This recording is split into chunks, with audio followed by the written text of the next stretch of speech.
Welcome to the Circle Star Firearms and Outdoors podcast, your home for the latest products and news in the shooting sports, hunting, and the great outdoors. And now, here are your hosts, Jake Cawthon and Jason Westmoreland. Hey everybody, Jake, Jason, and Jeremy. Jeremy Beaston, a.k.a. The Beast. He is. Don't you typically go off of first names? Because Beaston, the Beast? No, I just call him The Beast. You just the Beast? The Beast. Okay. Well, Or you could just say Beast. I was about to say back in high school and middle school. I guess that you do was the my- middle, though. Jeremy the Beast Beaston. Ooh, I like it. Yeah. There we go. Way better than middle name. One of the most prolific, proficient, profound public land hunters I have ever met. Oh, I was going to say how many more P's you get in that one. That was some good. Did you run out real fast? I could have kept One thing I rolling had with left in my brain, I was going to try to keep it going. All I had was profitable, and I was like, I don't think he's profitable in this, but it. Couldn't do petite. No. petite is a word that has never been in Jeremy's vocabulary. As much as I love you like a brother, that you ain't petite. Not since middle school or high school. Mm-hmm. You probably look like your son. Even thinner. Wow. Yeah. But 30 hit me hard. So anyways, y'all are listening to the Circle Star Firearms and Outdoors podcast, and we appreciate it. Thank y'all so much for tuning in. It means the world to us. We have a blast doing it, and we appreciate it. I do have a little gripe, though. I'm disappointed in you in Antarctica. Still at 0. Somebody knows somebody on the secret sub base underneath the ice that could at least tune in. We've got almost every continent. We just need one to seal the deal. Just checking it off. And supposedly, Antarctica might be fake. I don't know anyone's ever been there. That, prove it, right? Exactly. I got pictures. It's just ice. That could be anywhere. It could be anywhere. That was Alaska. That's Colorado. There's Photoshop AI. If the moon was done in a basement in LA, Antarctica's fake.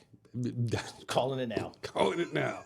But if you are on one of these super sketchy tours, you can take a little ferry ride over. I don't know, ferry, but a boat, and go look at the penguins. You go from the very bottom. Was that Chile? Yeah. And you can just pop right. Isn't over. that like the most dangerous stretch of water in the world? Like it's worse than the Cape of Like it's bad. Yeah, that's the Cape of Good Hope, and yes, Yeah. it is I one think- of the most dangerous. Yeah. It's where like 3 oceans combine because you have the I think Southern it's there, Ocean. and then the it's in the North Atlantic, the North Sea. That's when it gets like the giant swells Yeah. and all that. Anyways, so if you are taking one of these trips to quote unquote Antarctica, come on, help a brother out. Let's check that box. Listen to us.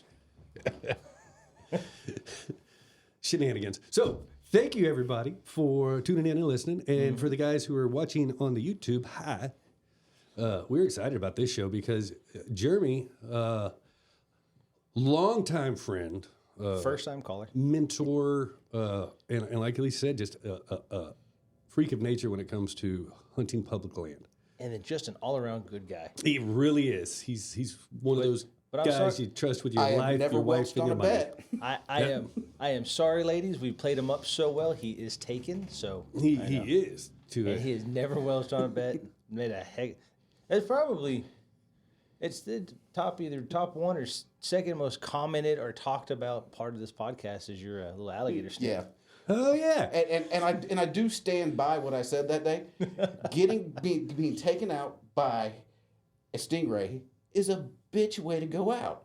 You wrestle saltwater crocodiles and you get taken out by a stingray. That's how it started. He was talking crap Oh about no, Steve that Irwin. just made my back of my neck turn red. I'm like, we can relive this scenario, sir. There's a creek right behind the shop. We will go get it. We'll go find another alligator that way because, since the Facebook is gone, the video is probably very hard to find now. The face who? I thought it was on YouTube. No, it was on Facebook. Oh, Yeah, boo. it was. I do have a buddy, though, that has his videos still, though. I asked him the other day. I do like that. So, but this is a topic that has come up numerous times in the store. And heck, we talked about it today because it's this continuing problem that we're having. And you have found your own solution to it. And kind of we've started coming along with you for the ride is that The rent's too damn high. The rent is too damn high. You cannot find or afford a pub or a private lease. Yeah. So what essentially was a poor man's sport, hunting. It was looked down upon historically because it's either the sport of kings, you went fox hunting or pheasant, something super fancy, or you're having to hunt small woodland creatures for survival. Yep. And over time, the roles have reversed, and in Texas for sure it's corporations and deep pockets is what gets the leases nowadays. I mean, don't get me wrong, a lot of them are really, really nice, but really nice. But even small tract acreage around where we're at is getting to the point that I can't afford it. I mean, you look at an average lease, not a buddy deal, not a family deal. Like if you're just a regular guy like us and you want to go get a lease that you can go take your 2 or 3 deer on, invite your family out to 15 shoot to pigs. $20 an acre right now. At least, yeah. Everything I've looked at has been $4,000 and higher. Mm-hmm. And you're getting, that's a couple hundred acres in you can kill a deer anywhere, right? But I wouldn't call this prime deer habitat. You go to... No, is it? No. If you're looking at hill country, you're... Yeah, or South Texas. You look at Webb County. I saw one the other day. It was... let me get this all right. It had a house, so there was a cabin that factored into it. But it was 1,000 acres, high fence. You had to feed protein and corn year round, and there's some other stipulations. You've got... Probably got to keep a food plot. Yep. But you got 1 buck and 1 doe, 2 deers. That was it. It was $35,000 a gun a year. Would it be 2 deers or 2 deer? Deers. Is it geese or we're not going to go down that hole. We've done this. But yes. I mean, even some of the places you get down to South Texas, you just have a square piece of property, no house, no water, no hookups, no nothing. I mean, you're talking $10,000-$15,000. That's crazy. Yeah. I mean, and we had this whole conversation because you were looking at that lease over in Trinity County or wherever it was, and it was $5,500 for 200 acres. That's basically just your entry fee into the bar before you buy the drinks and do everything else. And then you got to buy feeders and feed and food plots. Blinds and probably a side-by-side. If you don't have an RV, you got to have a place to stay. Because you're not going to drive back and forth. Hotels will eat you alive. Eating out will eat you alive. Yep. And then, just if you got a schedule like us, zipping in and zipping out, unpacking, doing the whole tent thing it's doable, but it's hard. So you want to keep an RV down there. And then I've seen it from the flip side of it. I'm not saying this is every lease, but I saw this a lot of times. I put people in jail for it. Is that let's say you had you were lucky enough to have big money. I put more than one person in jail for selling hunts while the landowner's away. You had a ranch manager or something. They're bringing brothers and friends and cousins or selling hunts out from underneath you. Or I also saw this a whole lot. Well, this is not being illegal. We get on and it's cheap. A couple $1,000 because it was this nice old man and we were kind of friendly with it. We spent 10 years of selectively harvesting, building up the genetics, putting protein out, food plots, everything to make it as idealistic for horn growth, herd growth, animal health. And then old man passes away and then son sells it. Or all of a sudden, what used to be a bunch of little, scraggly deer started looking pretty dang good. Well, guys, man, I appreciate everything y'all done, but my grandson, he's 13. He's kind of want to start hunting, so get the hell off. Either that, or you put all the time and the money and improve the genetics after 10 years in the, hey, I got guys offering me, an extra $10,000 a year because we got big bucks out here now. You're like, I know. Yeah, I made it. I helped make it happen. Yeah, I had a friend out west, and they did that. They leased up some ground from a guy. I mean, it was nothing but goats running wild everywhere and, little scraggly deer. And over the course of protein feeding, food plots, culling does, shooting cull bucks, and just basically shooting their way into better genetics over the course of about 20 years. Same people still owned it. And one year they went to go sign their paper, and the Old man said, "You boys are going to have to pay another $25,000 because I got people lining up for it." He goes, "Well, what do you mean?" He goes, "Well, this is a great deer lease." He goes, "Don't you remember what it was when we got here? You couldn't lease it to anybody because there was nothing but wild goats running everywhere. That's because of us." And he goes, "Well, too bad on you. This is what it costs now." I'm so old and angry. All I can think of when you're talking about this is like house taxes. Like, I put all my money that I earned in this turd and made it nice, and now I got to pay more because it's nice. Mm-hmm. No. We know the same fella, but the outside of his house is very underwhelming. Inside, Oh, yeah. freaking awesome. He's brilliant. He doesn't care if he looks like, So a shack from the outside. That being said, we have our gripes about private land, and not saying I wouldn't be more than happy to get on a lease and have my own little private place to hunt and do my thing. Absolutely. I just can't can't afford it, right? Yep. But this is where you've kind of excelled at is the public land game, and everyone knows about the West, Colorado, Montana, Wyoming, Utah, New Mexico, all this giant stretches of public land that Texas doesn't really have. Texas is what, like 96% private owned, 98% private owned? Probably 99 by now. It's basically 98% private.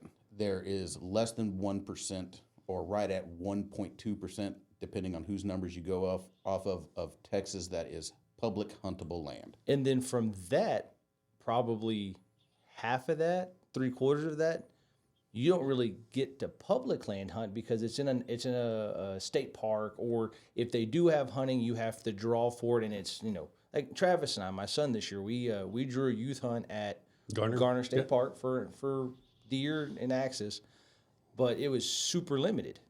I was able to hunt what was probably a 50-yard wide window, about 100 yards long. And I was told if we shot outside of that window, we would get a ticket because that was not within the boundary of where we're allowed to hunt. They had these little flag and tape hanging up. And so you even take that public land and restrict it down. But you've been successful in Texas. Yeah, let's talk a little bit about your public hunting land experience. But before we do, let's talk about our sponsors. This episode is brought to you by beer. And Pepsi. I got a bear hunt coming up. You need some for real recognition. They're going to call, hey, I'm going to need y'all to edit that out. We listen to y'all shit, which obviously they haven't, but yeah, we don't want to be associated. I'm all right, so Jeremy, trying to get ready for my talk public land about how it started, where and where you've been, what you've done. Tell us all about it. Well, so it started out by being poor. Like plain and simple. So same page. Yeah.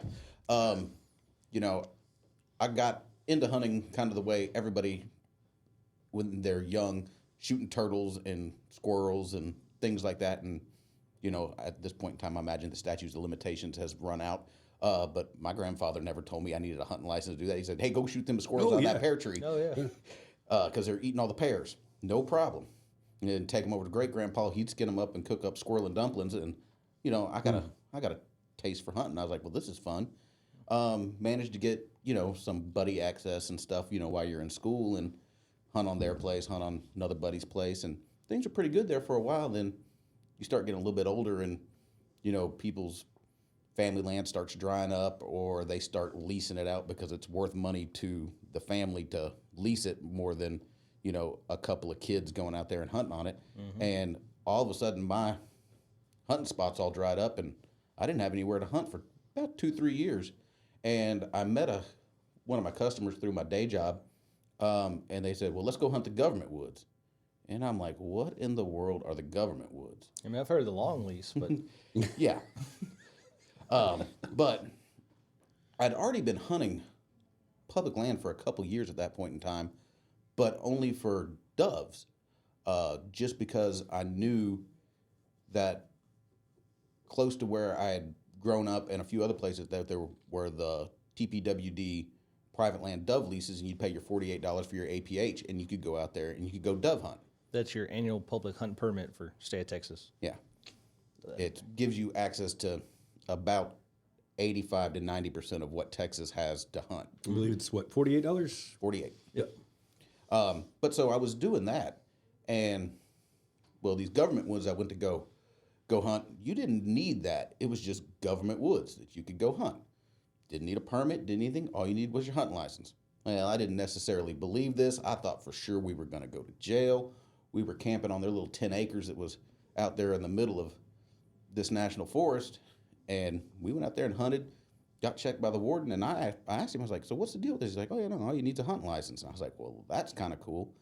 And then that parlayed into me actually like, I've always gotten the book, but never had looked at the book. Whenever you get your APH, they mail you a book. Mm-hmm.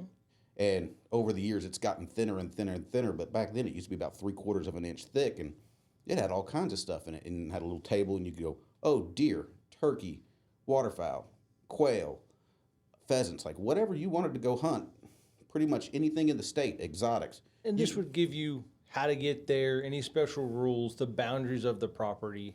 It's kind of its own little rule book within itself. It's basically the public hunting Bible of Texas. Because every single piece of property in that book has its own set of rules. Some are the same as Texas general regulations, but others are totally unique to them. Like some may not allow dogs, and some may tell you to park certain places. No overnight camping. All the little no smoking. caveats. I mean, there's all kinds of rules on these places. So it's very important that you follow the rules when you go to these places. But that's how I got into it after these guys took me out to what they call the government woods.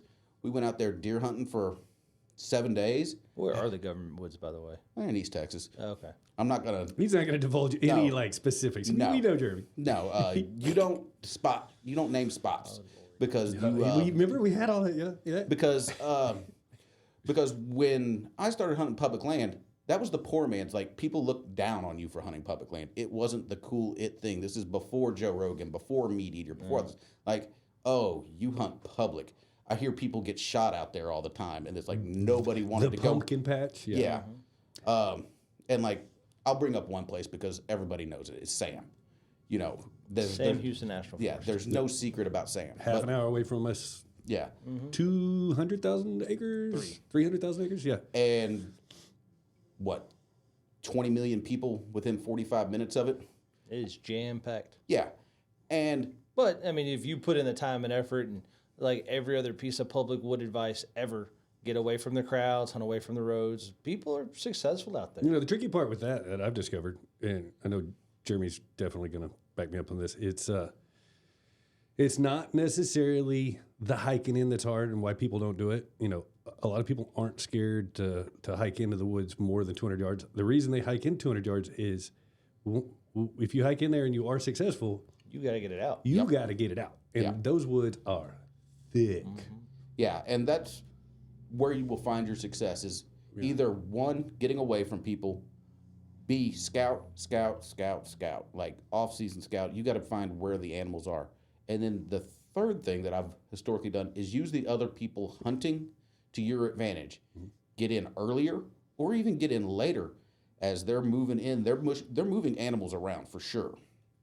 And you've got to play whichever scenario is going to work out best in your particular instance of whatever you're doing. Like one of the things I love to do for waterfowl is I know where I want to hunt, but I also know there's going to be 7 other people wanting to hunt there because it's obvious on the map that's the X. That's where the birds are going to be. So I try to think second and third move of where are the other hunters going to go and where are the birds going to go after they've been shot at 2 or 3 times. Well, there's this little bitty isolated spot that generally they wouldn't want to go to, but it's secluded. There's once they get pushed. Yeah, yeah. And I always hear the horror stories about, especially with duck hunters, waterfowl hunters, not being so nice to each other. Guys getting there the night before, staying all night for the birds, and then I've done it many times. Homeboy rolls in at right before daylight and gets 20 feet away from your boat. So it's happened. I've stayed there all night. I've had people come set up 15, 20 yards from me.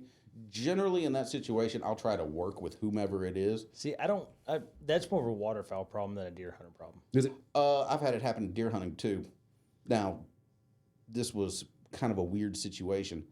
I hiked in with my climber that morning, and I guess the other guy had a hang-on that he'd put there the night before. And we talked, but he'd been hunting there for a couple of years. He's like, I moved my spot, kind of as the deer move. He goes, I actually moved my stand here yesterday. I was like, yeah, there wasn't a stand here because I wouldn't put my climber in there around lunchtime and laid it down in a yopon around this pine tree and then hiked back out. I'm like, yeah, your thing wasn't there yesterday when I came and said, yeah, I came and put it in yesterday about 4 o'clock. Hunted the evening and then bounced out. Well, the way I was sitting, I had my back to the trail he walked in on. And he goes, and I walked in with a red light, so I never saw him. Mm-hmm. But come, I don't know, about 10, 15 minutes after sunrise, I happened to catch a little glint of movement out of my eye. It was way too big to be a squirrel, and I look, and me and this guy are 25 yards away from each other in tree stands, looking down the same path into the same bedding area. We just both shrugged, and we sat there. We both hunted, didn't see anything. All right, that's when you give the left hand signal this way, and you right. Yeah. Yeah, I kind of gave him. I was like, For everybody listening, he just gave hand signals. Yeah. yeah, you take the left, I'll take the right, and we'll worry about the middle if it happens. So there are scenarios where you're going to have a lot of people. Like it's going to be more people than you're comfortable with, or people. If you're hunting, any people are going to be too many. But there's still a lot of places out there where if you're willing to put in the work. See, I've had success, and like you talking about, and you do get that gripe a lot about the people. Mm-hmm. But I've had this happen before at Lake Meredith up in the Panhandle, which, one of the few places in Texas you can you don't have to draw for mule deer. Muleys, yeah. And so it's also listed as the hardest hunt in Texas, and not like hard to kill. Hard because it is brutal. Oh, I got a story. I know your story. I got one too. I think everybody's got a Lake Meredith story. But it was funny because I was mule deer hunting. I was going to hunt a whitetail. I've killed enough whitetail. I wanted a mule deer. This was, I don't know, a decade ago or so. And I was sitting up on top of this little ridge, and I was sitting there, crap. Sorry, guys. But I've got, all my orange on. I'm laid up against my pack. I'm on top of this little, bluff, so to speak.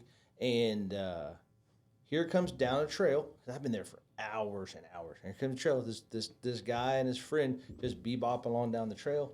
And I remember sitting there going, well, there's that. Hunt's ruined. Because I got in there before daylight. I was all I was there. And I was like, let's see. I'm too far to walk back. Let's see what happens. And they walked down the trail, and about 10 yards up, there's a little game trail that I'd seen earlier in the day. Here comes a whitetail walking back the opposite direction. Nice. I don't know if they ever saw it, but they just backdoored him and just kept walking out. So you never know. I mean, people are not always the worst thing. No. It can be bad. Well, like Jeremy said, you can play them to your advantage. If you know the terrain, if you do your homework, you can a lot of times tell where everybody else is probably going to post up, and then put that into your game plan. Mm-hmm. And then a lot of it, too, I've seen this, especially duck hunting the coast over the years. Being a decent person goes a long, long ways. I've seen way too many people lose their cool and get into fights. I've seen people burn other people's duck blinds down, all sorts of crazy stuff that, this is quote-unquote my spot. Well, no, it's not. But, I've had a couple that, I met some pretty cool people because I saw this point. And I was like, this is going to be a good point to hunt. And so did, Jeremy. I don't know Jeremy at this point, but, Jeremy shows up. He's like, hey, we're going to hunt here. It's like, well, we were too. Well, hey, how about this? I'll hunt the left side, you hunt the right side, and we'll just work together. We killed birds and had a good time. Yeah. You just, a little understanding can go a long way. So it's not always a con. It's not always a negative to bump into other people. But so we talked about some of the negatives. Sometimes there's too many people. You got to go a little further in. Sometimes it's pretty rough habitat, which is cool. It's all part of the experience for a lot of us. But man, there's some big pros, right? There's some big positives. One, cost you $48 to hunt all of it. I pay my $48 every year, and it allows you opportunity if you're willing to travel and put in some time.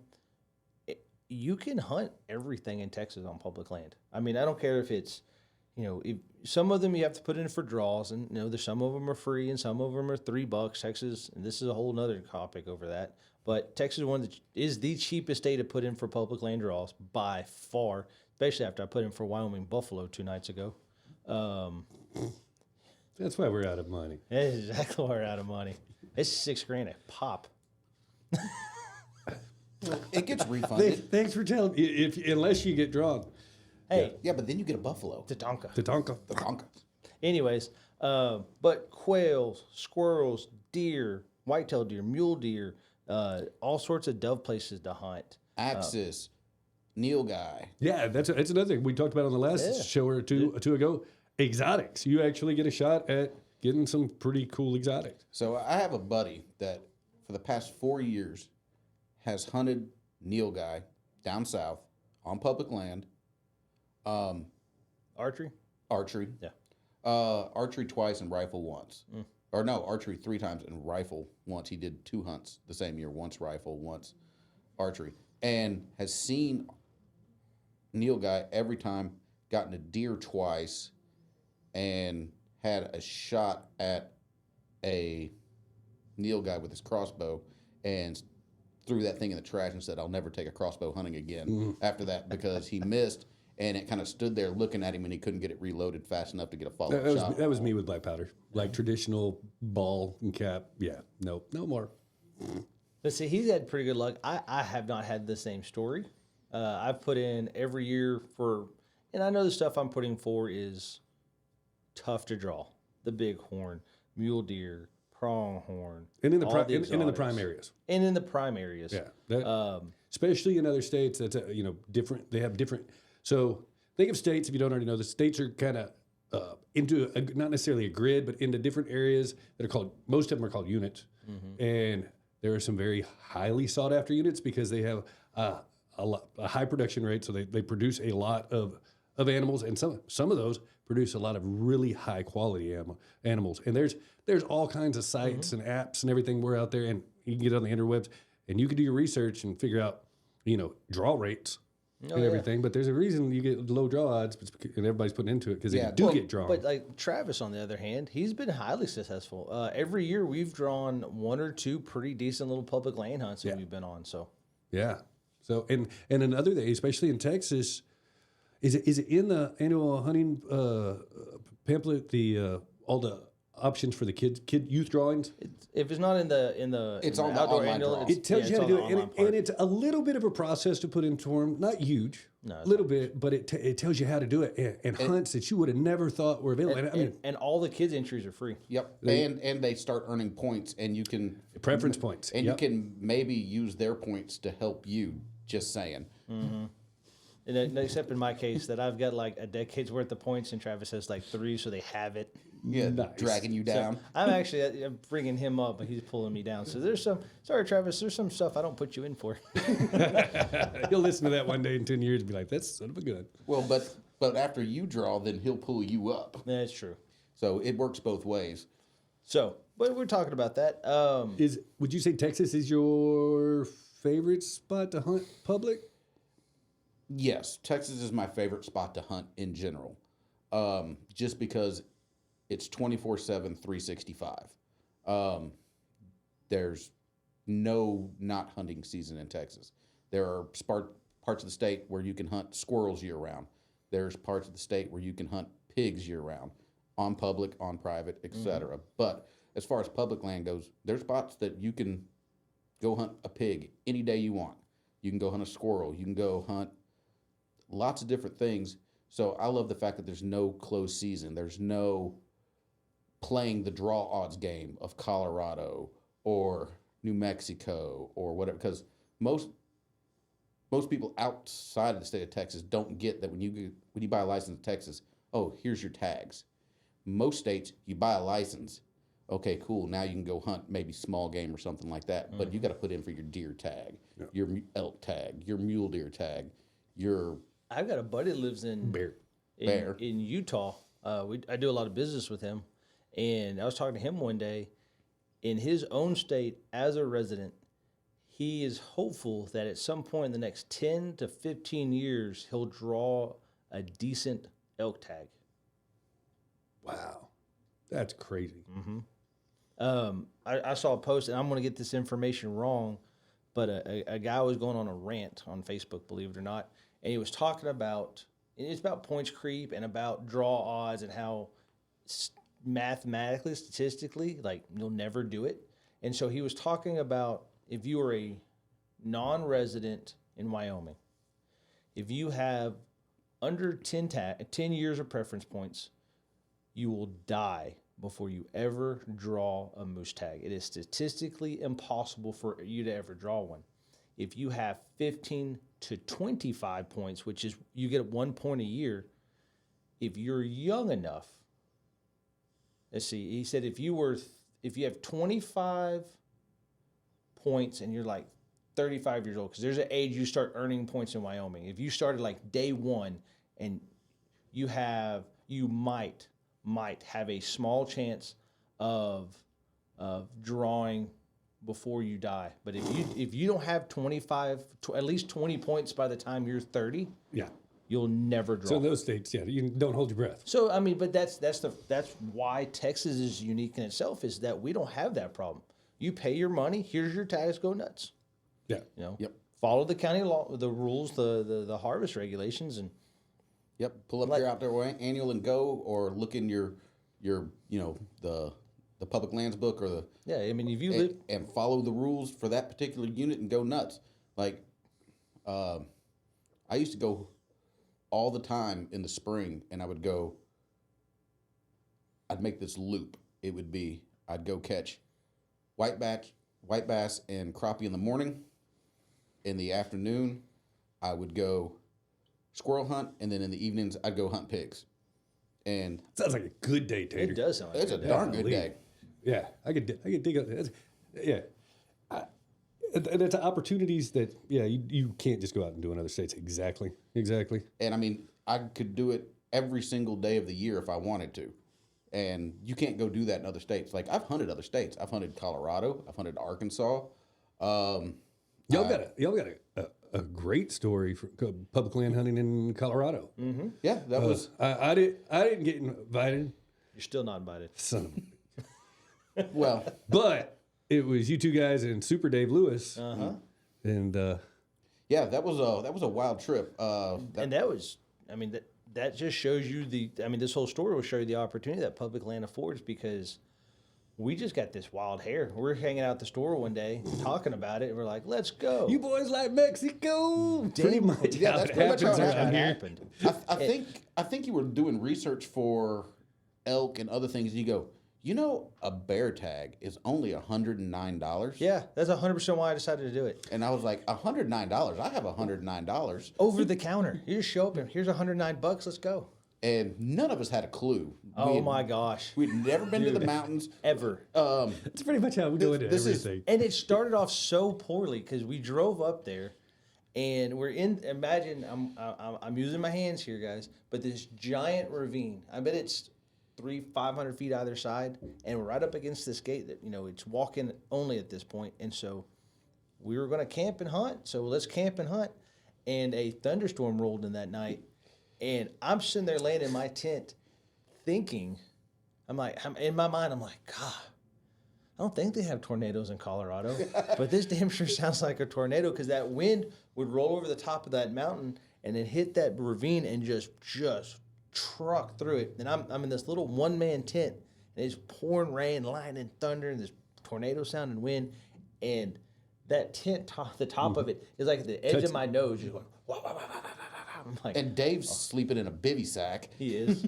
That dude digs his bivvies, man. He's special. He's awesome. He's next level. And I mean, like, you would hear it come down the mountain. Like, it sounded like a jet plane taking off. It was just 100%. a roar. And you're like, what is that noise? And then all of a sudden, 60-mile-an-hour winds. And luckily, we put the tents right next to your truck, so it blocked a little bit of the wind. But this whole trip kind of what, for me, spurred a little more passion. It actually got me a little more back into hunting, because I don't have access to go hunt anywhere. My family doesn't own land. I've hunted some of the places around here, a little bit of public, but I never really got like huge into it. I'm not a whitetail guy, so I've done kind of a ton of public, not really big game hunted public. And I'll get you there one day. yeah, we'll get there maybe. Well, I'll tell you this: chasing pigs with the bow is so much fun. It is. I call it donating arrows, but it is a blast.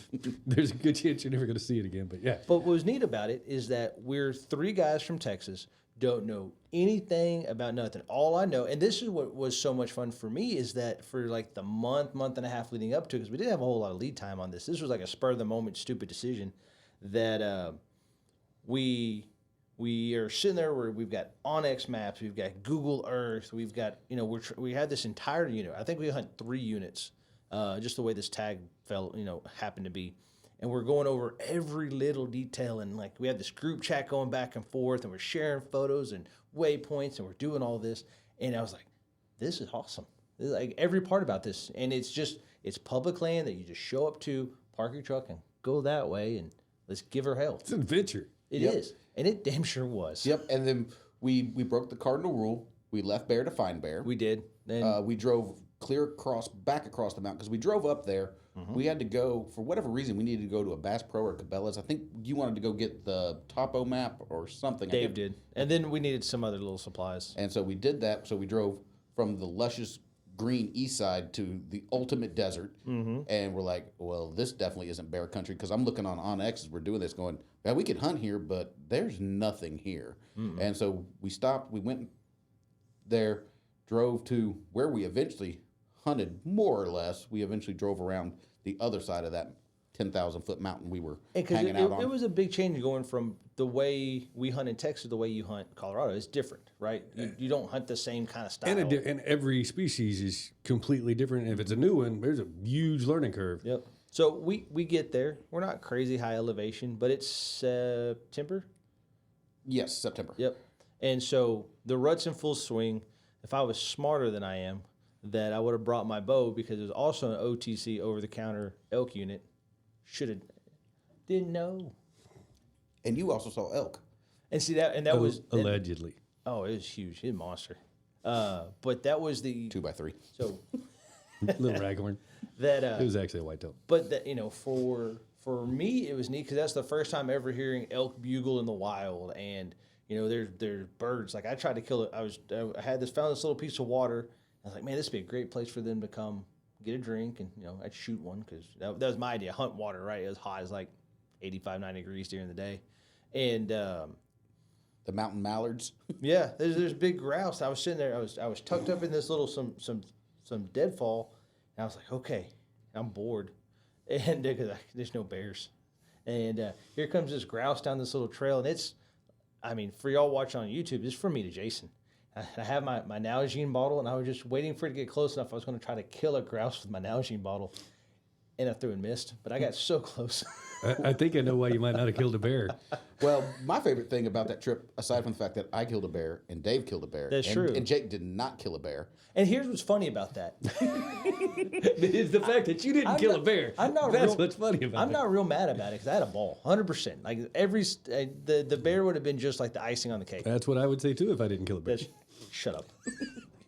Hey, where's that elk from last year? Or the 2 years prior? Yeah. Same place yours is. Still on the mountain. Still up there.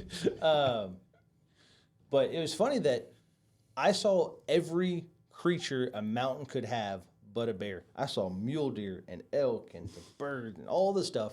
They saw nothing but the 2 bears that they shot. Yeah, well, and I saw my bear twice. David shot a bear the day before, or maybe 2 days before. I can't remember which. And Dave was just hanging out in camp. And David seen my bear walk by the camp that morning. Yeah, because we woke up to bear prints walking through our tents. Yeah. And so my bear, it was massive, because Dave killed, a bear that we didn't think we'd be able to kill a smaller one then. That's true. And then... Challenge accepted. Well, and I seen that bear, and I go, no, mama, it's not a cub. It's just a yearling that's just been freshly kicked off. Mm-hmm. And I was like, but that is smaller than Dave's bear. And at the rate Jake and I had mercilessly made fun of Dave for shooting that baby bear, I was not going to shoot that bear. Milk on his lips. So I gave the bear the pass in the morning. Yeah. And that afternoon, the bear came back. I'm like, fool me once. I'm like, what's that old saying? Don't pass on day 3 what you would shoot on day 5. And I said, I have never let a legal animal walk except once, and that was this morning. It's not happening again. And I racked that 6.5 and center punched it, and it didn't take a step. I was like, well, cool. And then I walked up over to it. I was like, oh, it's even smaller than I thought it was. It's like when I shot that red stag. I was like, oh. I mean, it's delicious, but oh. But here's the neat thing about public land. If you back to being a decent person, be nice. It's not hard. Understand, you kind of have to be cautious and safety in that. But if you're just nice always gets you further in life, right? And so the day one we were there, we walked up and we didn't really know what we were doing. We're just wandering around. Basically, we went hiking with guns day one. And on the way back out, we met a guy and his son that had shot, archery hunt, but they'd shot a bull on the drainage over from ours. And they were hiking it out. And he's talking to us, and, he's like, hey, where y'all from? And we said, Texas. What are y'all doing? Shooting, hunting bears. He goes, you ever done that before? No, sir. He goes, okay, well, if you get in trouble or need anything, call me. Here's my card. No, he didn't say call us. He said, I'm the house down there on the bottom of the road to the right with the Kwanzaa hut. That's it. And he goes... He didn't say call me either. He said smoke signals, just, 2 long puffs, 1 short one. So, if you need something, here's where I'm at. And, we're appreciative of it. Yeah, especially when Dave shot that bear, we all took one look at it and go, well, what do we do now? Oh, yeah. And this will be part of the story in a second. But so we load this bear in a backpack, basically. Like Walmart sack. I forgot how small it was. They brought it back. It was so tiny. Sorry. Anyways, it was. Like the one out front is no monster, but mine looked like a giant critter. I haven't bear hunted, so everything in the back of my mind is, from watching Fred Bear or Grizzly Adams, like they're Jeremiah Johnson. 10.5 foot. That's what I'm expecting y'all to bring back.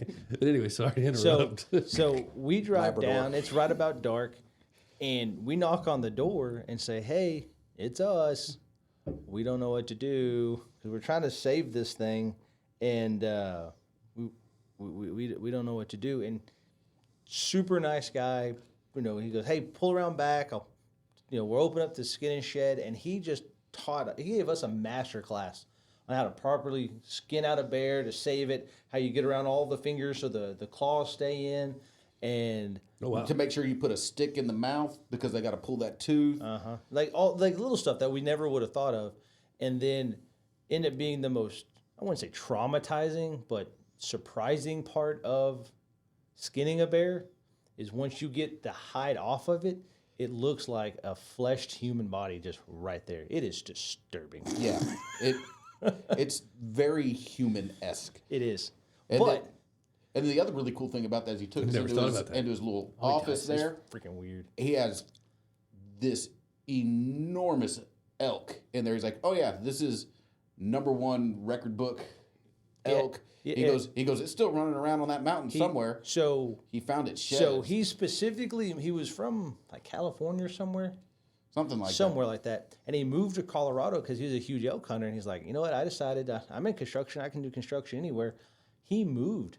And he found just to pursue elk. To live on the mountain. Stud. So his backyard was the public land. And he goes, I'm in Colorado, in some places you can ride UTVs around. He goes, I'm in that mountain every day. I know every inch of it. I know where all the herds run. I monitor it all.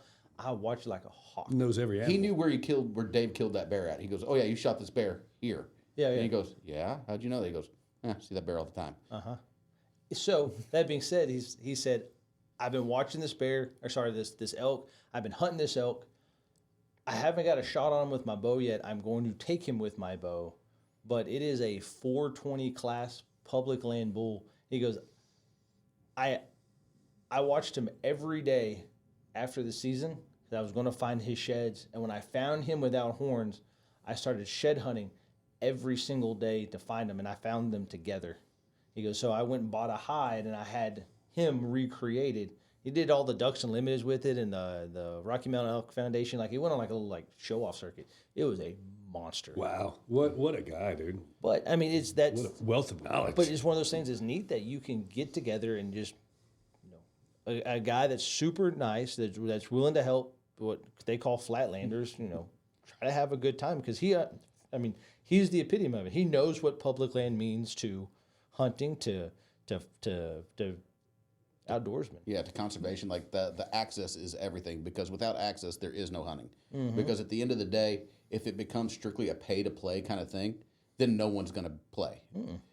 It'll be the sport of kings again, and that's what's great about public land here in the United States is it equalizes the platform. I mean, yeah, you got the points game, but Texas and over-the-counter tags and everything else, like, there's still something you can go do. It may not be the glamorous thing, but there's definitely something you can go do while you build your points.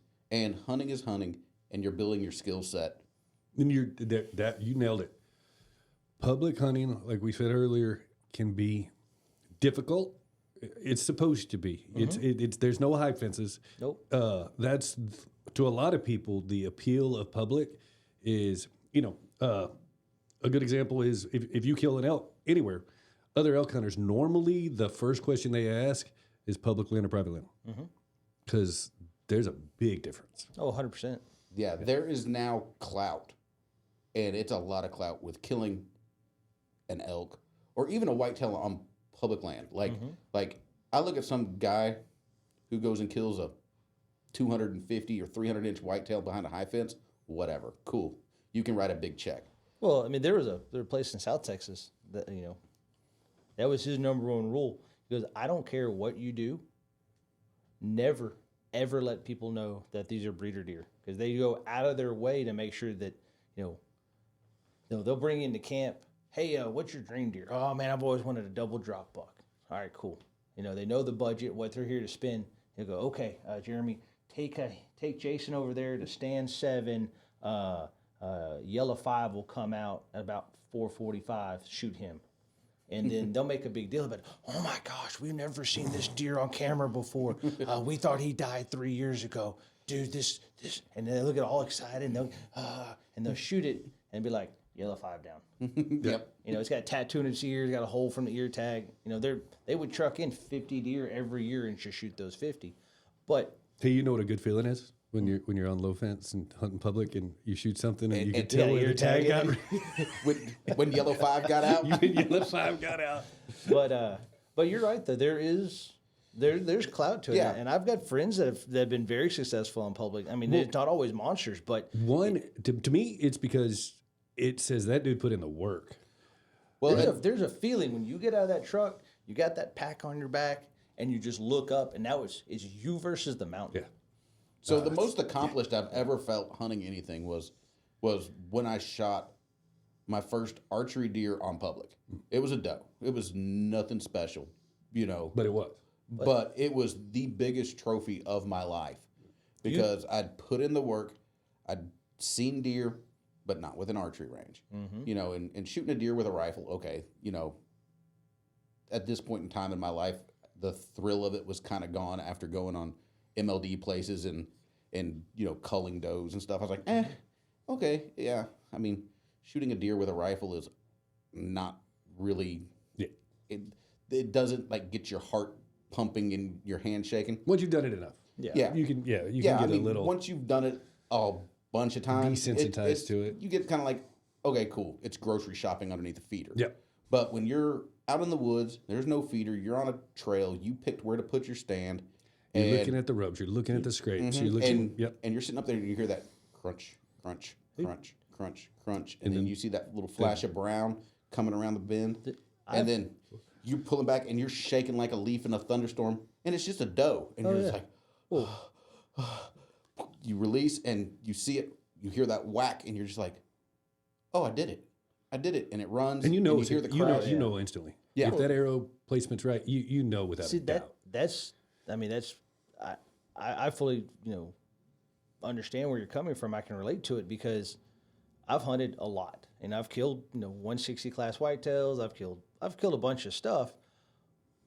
But it was 2 years ago, hunting with we're elk hunting there in Montana, and we've got. I mean, he's not a monster, but he's a decent bull. He's locked up at like 65 yards, but I can't get a good shot through the trees, and my arrow's sitting there going. And my guy leans over, he goes, shut the hell up. I'm like, I can't stop it. No, you got the staggered breath. at the time, 37 years old, I got buck fever. I'm like a 5-year-old. I was like, Oh yeah, he's right there. and there is no control in it because you're like, okay, calm. You're telling yourself, calm down. I'm a Dude, grown man. I'm Calm down. I'm a I'm grown doing man. all the tactical breathing, all the stuff they taught me. Yeah. You know, none of it's working. Nope. Nope. But all right, so if a person wanted to get involved or get into it, like where would you start? So And that's kind of a two-parter, right? yeah. Yeah. So if you wanted to get your start, you get your start by going and getting your hunting license Spending that $48. and spending your $48. Yep. Getting the book and reading the book, or going on TPWD's website and finding the public land hunting opportunities right there. Also, check out the Corps of Engineer in Texas. They have a lot of land. And just the same. book they send you, it's if you've seen the Texas Hunting and Outdoor Annual, this thing's way bigger. It is a book. Yeah, it's a legit book. And read it from cover to cover because there's some Easter eggs in there. Oh yeah. That if you don't really and just like Jeremy said earlier, he's not going to tell you exactly where he hunts because he's successful there. If you read it from cover to cover and you pay attention, you can figure some stuff out. Yeah, it's real easy. And like at the front of the book, there's basically it's every animal species in there, and up at the top it'll have region and unit number, and it'll be little tick marks for every single unit in Texas, because we're out west, a unit is a large area. In Texas, a unit is a single property. It's a unit number. Whether it be 30 acres or 3,000 acres. or 300,000 acres. Sam Houston. That is one public hunting unit. Or actually, Sam Houston is really weird because it's a national forest, it's a WMA, and it's a wilderness. But Way above their head. But Yeah. it's its own thing. but it and each one has its own rules. But that's where you start, and then from there, you go out and you beat feet. Like you go out there. That's it. Boots on the ground. Yeah, that's the only. And a lot of these places will allow you, not all, but a lot, like Sam Houston. Let's just use Sam Houston National Forest because it's right here in our backyard. Not only can you go out there during hunting season and figure out, but it would behoove you to go out in the summertime, go do a little camping, take the family out there, Scout. just walk around, take some of the Lone Star Trail out, and go, man, this looks kind of good. Or you find a place on Google Earth, spend a half a day, go wander around the woods, have a good time. It's never a bad time. Yep. No. And Unless then- it's the middle of summer and it's 105 degrees and you're, 10 miles in on the Lone Star Trail. Get up early and only do 3 miles. Yeah. That's, And highly then recommend that. And then the next thing I would do is, get on the various public hunting forums. There's multiple. There's Facebook groups, but I feel like Facebook, at the rate they're taking down pages, is probably not long for the outdoor community. Oh, yeah. I feel like, the Texas hunting forums used to be real big. They had a real, Central Texas Bow Hunter, Texas Bow Hunter. They all have East good Texas, public. yeah.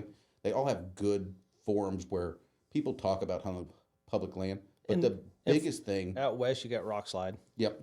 But the biggest thing that I would do is I'd get either Onyx or Basemap or one of the public-private mapping solutions, so you know where you're at when you're there. And these are apps you can download on X. There's Hunt Stand. There's a million of them. there's a million of them Spartan out there. Forge. Base camp. They're a monthly subscription. Most of them are, $30 a year, $40 a year, something like that, and worth their weight in gold. I use it all the time. Yeah. Yeah. Like, And I then use it for stuff that has nothing to do with hunting. Like, I wonder who owns this property. I wonder how big it is. Boop. Yep. It also helps for getting access to private land. Maybe you drive past this place all the time. You're like, I wonder who owns that. Oh, such and such owns that. I know that's such and such my friend's uncle or whatever. Yep. Maybe I can get access to things that way. I've done that. Yeah, same here. Hey, you got the same last name. Do you know so and so? Yep. But the biggest thing is if you're ever going to be successful on public land, is you got to put the time in. You have to get out there and do the work. You're not going to show up opening day and be successful. And you've got to think like a hunter and sometimes do the opposite or plan around opening day, hunt the middle of the week. Not the middle of the day. Yeah. all day sits, things like that. You can't do things the way that you do it on, the 2 hours in the morning, the 2 hours in the evening. Yeah, that's when they're the most active, but when there's lots of 3,000 other people out there in the woods tromping around, It's going to change their behavior. Yeah. they'll bed down and they won't move. And then the other thing that probably overlooked, underrated when it comes to hunting public, and my grandmother always said this about vacations. The best part about vacation is not the vacation itself. It's the anticipation leading up to the vacation, the planning, the research, the looking into. You're excited about it because you're thinking about it. You're talking about it. That's a lot of it to me. And delving into that, y'all talking about your Colorado trip and us talking about all this. Find a buddy. It's nothing like learning this together and planning and the excitement that man, you are both going into uncharted territory and with a common goal. And it's fun. You'll get that text at 11:30 at night from your buddy who's doing research, and you roll over and you look at it and you're like, oh, you can't go to bed. I'm like, it gets you pumped, man. That was the three of us this year for Colorado. I mean, that's all we talked about. Hey, I found this, or I have this idea. Yeah. Or, Hey, look at this. Hey. Or, hey, I think I'm going to pick up this piece of gear. Does anybody? All right. And that's the other thing, too. If you're going to go, it doesn't matter where you go. If you can kind of share the load a little bit. If we need a tent to stay in, one of us has a big enough or nice enough tent, or you've got a jet boil stove, or you got a this or that, kind of share the love amongst the crowd, and everyone kind of get together. That was us, the three of us last year in Montana. Colorado. Sorry. In Colorado is you can kind of divvy up some of the equipment because when you're at high elevation and Yeah, you take the poles, you take the tent and rain fly, and everyone suffers together. But that's the other thing is definitely get a friend or get a group of friends, because misery loves company and success looks better when there's three of you. It's a hell of a lot easier to pack an animal out in one trip than it is three. Yeah, and then the other intangible in that is no matter what happens, there's a bond, there's a shared connection that lasts a lifetime. Yeah, it's those inside jokes. It's that experience that something will happen and y'all can look at each other and be like, remember, and give each other the nod. Yep, Oh yeah, you had to I be remember. there. It's like Dave gives me all the time when I had those expired MREs in Big Bend. Yeah. I'd be like, hey, remember when you got sick on it? And he goes, you want an MRE? I'm like, no. Be like, I got you. Yeah. So, closing thoughts. Is there anything? Hold on, real fast. Are there any organizations you think that, or is there anybody out there that's pushing hard for public land? Because I guarantee in a state like Texas, it's fading fast. Diminishing. Yeah. I mean, Or trying to preserve. Let's go in the West or anywhere. There's a couple of organizations that are out there that are public land centered. One of the biggest ones here in Texas is actually the Texas Wilderness or Texas Wildlife Association. Mm-hmm. They do tons of public land and public land. Ducks Unlimited does an enormous amount of improvement. Delta as well. The one that and I actually donated money to because I thought they fought the good fight and won is the Backcountry. Backcountry Hunters and Anglers. Yeah, they are a public land focused organization. I used to be pretty involved with them. I'm not anymore for political reasons. I don't like their national leadership and the direction they choose to run things, so I don't. But they did fight for corner crossing in Wyoming, though. Yeah, well, and huge. Well, and that's the Wyoming chapter.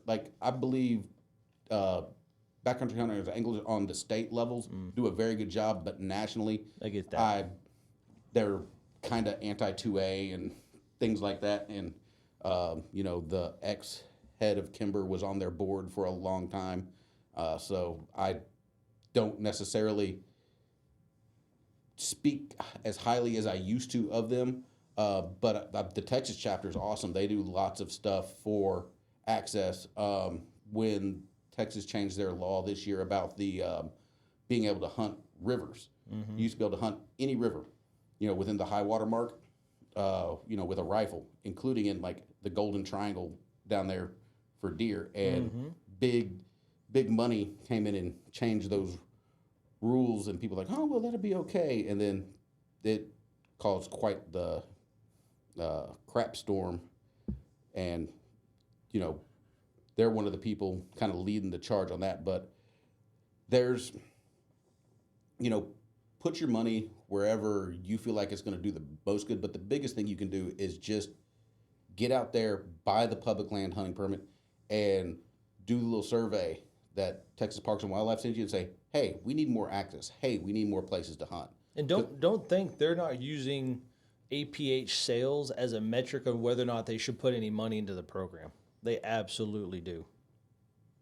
If every year it goes down 10% year over year, the state's going to go, well, that's a dying program. Let's go put it over into butterfly research or some bull crap. Yeah, and the other thing is like I said at the beginning, that book has shrunk every single year that I've got it, because much like the lease land for individuals has gone up, the lease land has gone up for the state too. The state used to lease tons of stuff in East Texas. It was originally called Type 2. I always heard about people hunting Type 2. That was what it was called before it was the APH. And, now so much of that timberland, that Crown, LP, all the different pine plantations, they've realized they can make more money leasing it to Jason and Jake than leasing it to the state for some tax rebates. And I used to know the Carbon offsets. I knew the leasing, the guy in charge of all the public land leasing. Like, he's the guy that cut the check to landowners. He goes, man, I can't beat the private sector. He goes, what some of these guys are wanting, we can't do. And he goes, it's unfortunate. A lot of them are still kind of hearts in the right place. But, yeah, that private money kind of gets the program. So buy the permit. It does go to help. The money of the permit goes straight back into helping lease and find land for the public side. So even if you don't plan on doing it, $48 goes a long ways helping out other folks in Texas. And it's the cheapest way you can get a bighorn. $48 plus $10, you can get a lottery chance at a bighorn. Cross my fingers. Everybody cross those fingers. Hey, somebody's got to win. It's a blast, man. I guess just don't get discouraged if you're like us, and that's what we're saying. If you can't afford a lease or any of that, the opportunities are out there. You got to work a little harder for them, but worth it. But the stories are so much better. freaking worth it. And nobody ever got super excited listening to a story like, well, I woke up in my big hunting cabin and I rode my air-conditioned Ranger out to my air-conditioned deer they dropped blind, me off, and at 6:30 the feeder went off, and that's 180 class buck walked out, and I smoked them, and then they picked them up and cleaned them for me. Yeah, you'll have the best. But did you die stories? Hunting public land.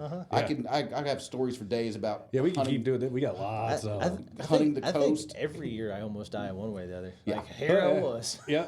Eventually it'll happen, but you know what? Until it does, it sure has been a lot of fun. It's working for it, and it goes back to our heredity, the ancestry, the mountain man part of us, the primal thing that got us here. That brings out grizz in you. I tell you what, we wouldn't be here if our ancestors weren't badass hunters, and they didn't do that same thing, and they worked for it. They didn't have feeders going off. They didn't have food plots. They didn't have high fence. They worked for it, and that's how they fed their family. And it ties you into that little bit of heritage that kind of harkens back. That's what I feel like when I'm walking in back there and I'm doing it. I know I'm doing it very similar to the way my ancestors did 1,000 years ago, and I love it. I may have the latest in gear and technology on me, but I'm 100% Jeremiah Johnson. At the end of the day, it's still a stick and a string. I can shoot a little further, but they've got more hunting pressure than they did right now, so the odds are probably about the same. There you go. Yeah. Well, guys, we sure appreciate y'all so much. Thanks for coming out, Jeremy. Dude, always a blast. Fun to hunt with. Fun to talk with. Fun to drink beer with. Where are you going next? What's big on this year? What's big on this year? This year will be probably lots of birds. Planning a trip up to the Panhandle to probably go do cranes again this year. Ooh, the pterodactyls of the sky. We're about the sky. Definitely want to get back down to the coast a couple times this year. I've actually been kind of already looking at spots and places because I have a pontoon boat that I plan to make into a very large mobile duck blind. So I've missed hunting the coast the past couple years. Hunting ducks around here is fun, but scratching out a limit here and there is nowhere near as much fun as the big rafts of redheads and getting back in the back kind of brackish water, the big groups of gadwall, and all the other birds. So I like that. There you go. That's awesome, man. We look forward to having you back on the show, and you can tell us all about how that turned out for you, those adventures. Oh, yeah. It'll be awesome. As always, guys, thank y'all so much for listening. We couldn't do this if it wasn't for y'all. We couldn't. If you get an opportunity, like, subscribe, share, tell your mama and them. do all the things. Do all the things. Jeremy, I can't wait to have you back. It's Yeah, we just scratched the surface. yeah. Oh, yeah, we'll have to have like a legit storytelling because I can tell you about the time I almost froze to death and sank up to my neck in the mud in the bay. It's funny how every duck hunter has that same story. Yeah. You did that almost. Well, that's another story. That was Lake Meredith. But yeah. Oh yeah. Oh yeah. Didn't even cut that one. Yeah. Or the one where I fell in the beaver hole Yep. and I lost my shotgun. You haven't hunted public land until you've lost a boot. Oh yeah. So at some That point, was insult to injury. I had to keep diving to find my damn shotgun. You already called. You're just like, not again. guys, thank you again so much for listening.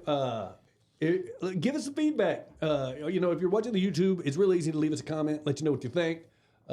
And you can always call the store. You can message us. Shoot us an email. Yeah, you can. If you go to the website, you Send can us a letter. Yeah. Bring that back. Bring back handwritten letters. I'll write back to you. We'll get a You won't be able to read it. It'll look we'll like a 3-year-old get a wrote pen it. pal thing going. It'll Yeah, be fun. Jake's gonna write his in crayon, but it's still gonna be there. So it's the thought that Glad you listen. counts. Mama said, "Say thank you." Thank you so much, guys. We'll see y'all soon. Bye, everybody.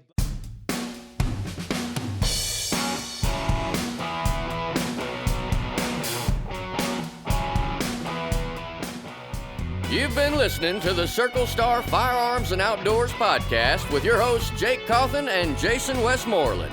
Be sure and subscribe so you don't miss any episodes. New episodes drop every Monday and catch up in between episodes on the Circle Star Minute every Friday. For more information, visit CircleStarFirearms.com, or better yet, come see our great new store at 6320 Highway 90 in Anderson, Texas. Until next time, safe shooting, folks.